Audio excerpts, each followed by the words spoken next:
Imagine marrying a billionaire architect, only to realize your marriage isn't a love story, it's a blueprint for a dead woman.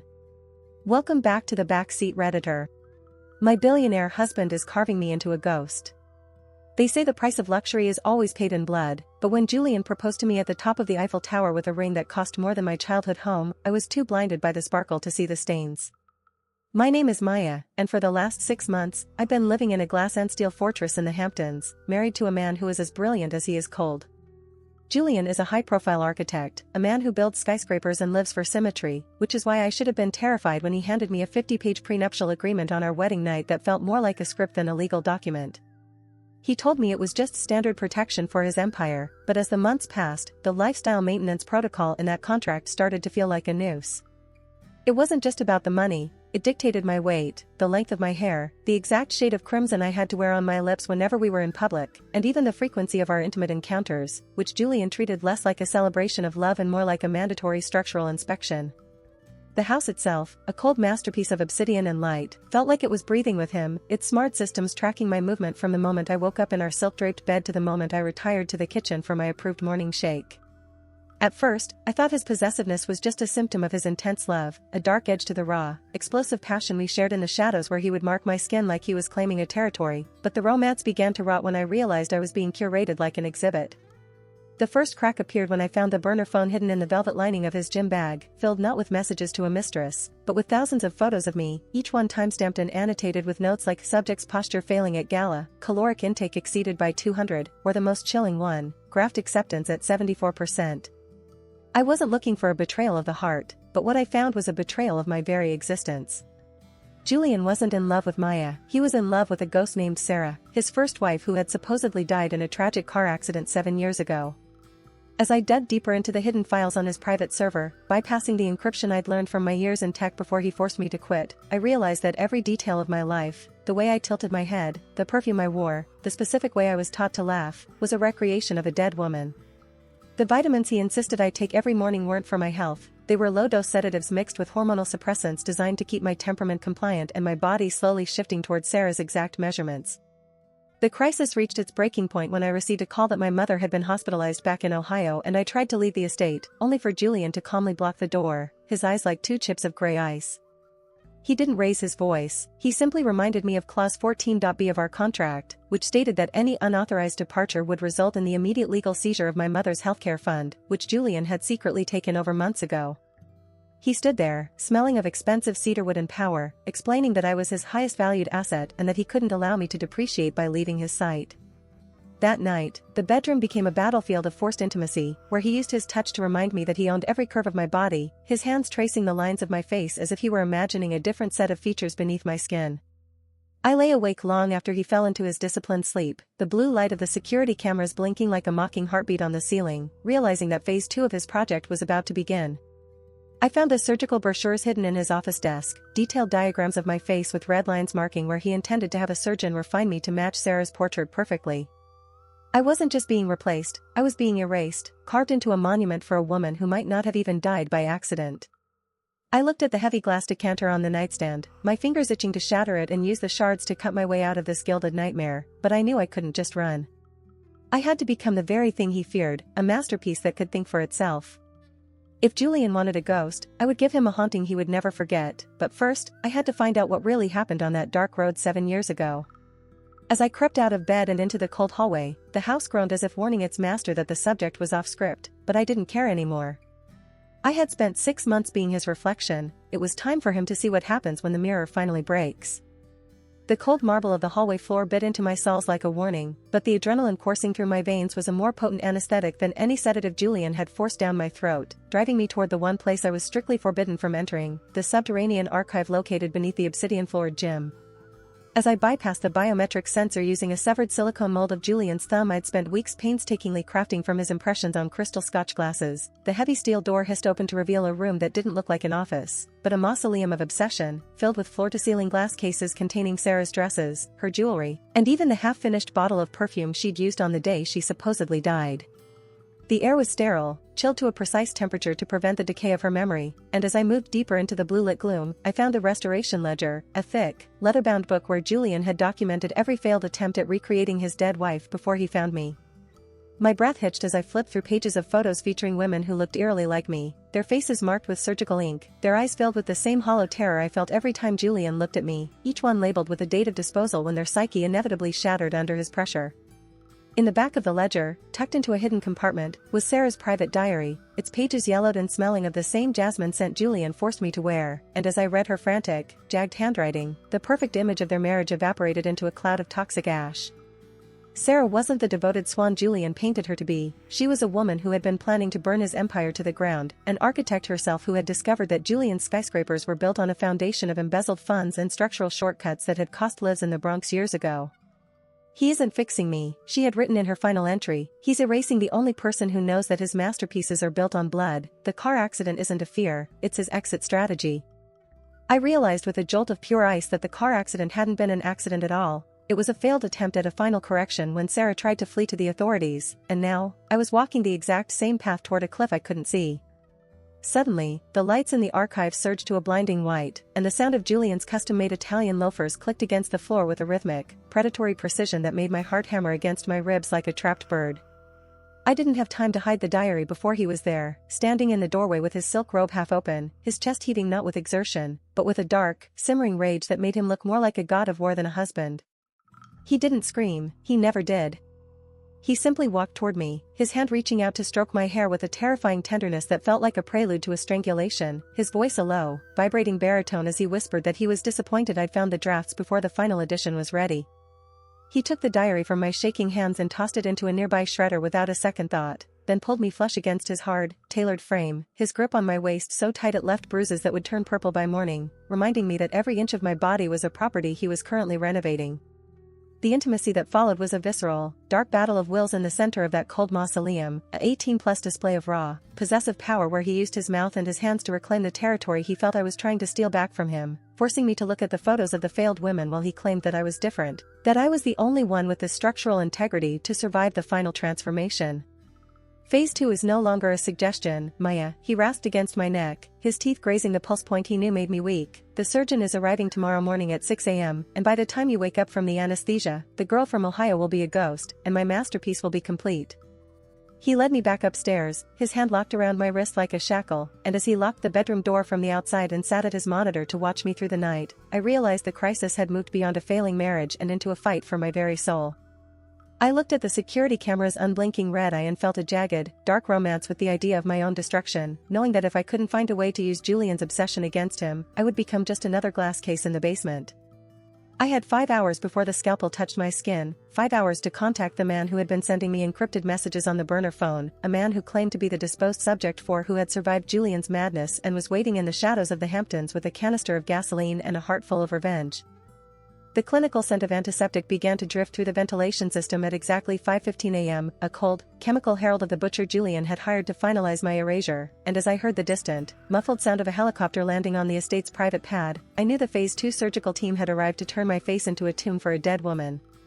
I stood in the center of our obsidian and glass bedroom, the moonlight bleeding into the harsh, artificial dawn of the security lights, and realized that to survive a man who worshipped perfection, I had to become his most terrifying nightmare, a flaw that couldn't be ignored. I didn't just break, I disintegrated with a calculated, visceral precision, grabbing the heavy crystal perfume bottle, the one that smelled of Sarah's jasmine, and shattering the six-figure, floor-to-ceiling vanity mirror that Julian had installed so he could watch me from every angle. The sound of the glass exploding was like a gunshot in the silent house, and as I used a jagged shard to hack at the long, dark tresses of my hair, the hair he spent hours brushing every night while whispering Sarah's name, I felt a dark, jagged rush of liberation that was almost erotic in its intensity. When Julian finally burst through the door, followed by a pale, robotic surgeon carrying a briefcase of titanium scalpels, he didn't find his submissive masterpiece. He found a woman covered in glass dust and jagged locks of hair, her crimson lipstick smeared across her face like a bloodstain, laughing with a madness that made even the cold-blooded Dr. Eris Thorne hesitate at the threshold. Julian's face went a shade of gray I'd never seen, a mixture of profound grief for the symmetry I'd destroyed and a terrifying, predatory lust to break me back into shape, and as he lunged for me, pinning me against the remains of the shattered mirror, the shards bit into my back through my silk slip, creating a map of pain that finally cleared the drug-induced fog from my mind. "You've ruined the canvas, Maya," he hissed, his voice a vibrating, subsonic growl as his hands locked around my throat, his thumbs pressing into my windpipe with a familiarity that spoke of a man who had done this before. "But a master architect knows how to work with a demolition. We'll just have to put you under longer, skin you deeper, and rebuild the structure from the bone up." He signaled to the doctor to prepare a heavy sedative, but Julian's obsession with my compliance was his ultimate blind spot. He didn't realize that I'd been cheeking my morning vitamins 4 days, allowing my adrenaline to act as a natural stimulant that fought the chemical leash he'd placed on me. In the chaos of the breakdown, while the surgeon was distracted by Julian's demand for a total sensory blackout, I managed to palm a small, high-frequency jammer I'd hidden in the vanity, a gift from the mysterious Subject 4, and activated it, causing the house's smart locks to glitch just long enough for me to slip through the balcony doors and plunge into the freezing darkness of the Hamptons night. I ran through the manicured hedges and the obsidian statues of the garden, the salt air of the Atlantic burning my lungs, until I reached the overgrown ruins of the old boathouse where the shadows seemed to breathe with a life of their own. That was where I finally saw her, a woman whose face was a terrifying, beautiful mosaic of scars and surgical graft lines, a living testament to what happens when Julian's phase 2 goes wrong. This was Elena, the disposed Subject 4, and as she stepped into the moonlight, holding a canister of high-grade accelerant and a jagged scalpel of her own, the dark romance of our shared trauma bonded us in a way Julian's contracts never could. She didn't offer me comfort, she offered me a weapon, whispering that Julian hadn't just embezzled funds for his skyscrapers, but that the foundations of his latest Manhattan tower were literally built over the bodies of the women who didn't survive the echo process. "He doesn't want a wife, Maya," Elena rasped, her voice a shredded remnant of the beauty she once was. "He wants a vessel for a ghost that never existed." Sarah didn't die in an accident, she was the first one he tried to perfect until she realized the only way to escape his architecture was to burn it all down with him inside. As the high-pitched drone of security drones began to circle above us and the flashlights of Julian's private security team began to sweep the garden like predatory eyes, Elena handed me a small, encrypted drive and a lighter, telling me that the surgeon wasn't just here for my face, he was here to harvest my bone marrow for a new, experimental longevity serum Julian was developing for the elite. The crisis had reached its final, lethal crescendo. I was no longer a wife or a masterpiece, I was a biological resource in a high-stakes corporate horror show, and as I looked back at the glass mansion where Julian stood on the balcony, screaming my name with a mixture of possessive rage and heartbroken obsession, I realized the only way to end the cycle was to give him exactly what he wanted, a haunting that would last forever. We crept back toward the house under the cover of the rising fog, the scent of gasoline and jasmine mixing in the air like a funeral pyre, ready to turn the architect's greatest masterpiece into a towering inferno of his own sins. But as we reached the service entrance, I felt the sharp, cold sting of a tranquilizer dart in my shoulder.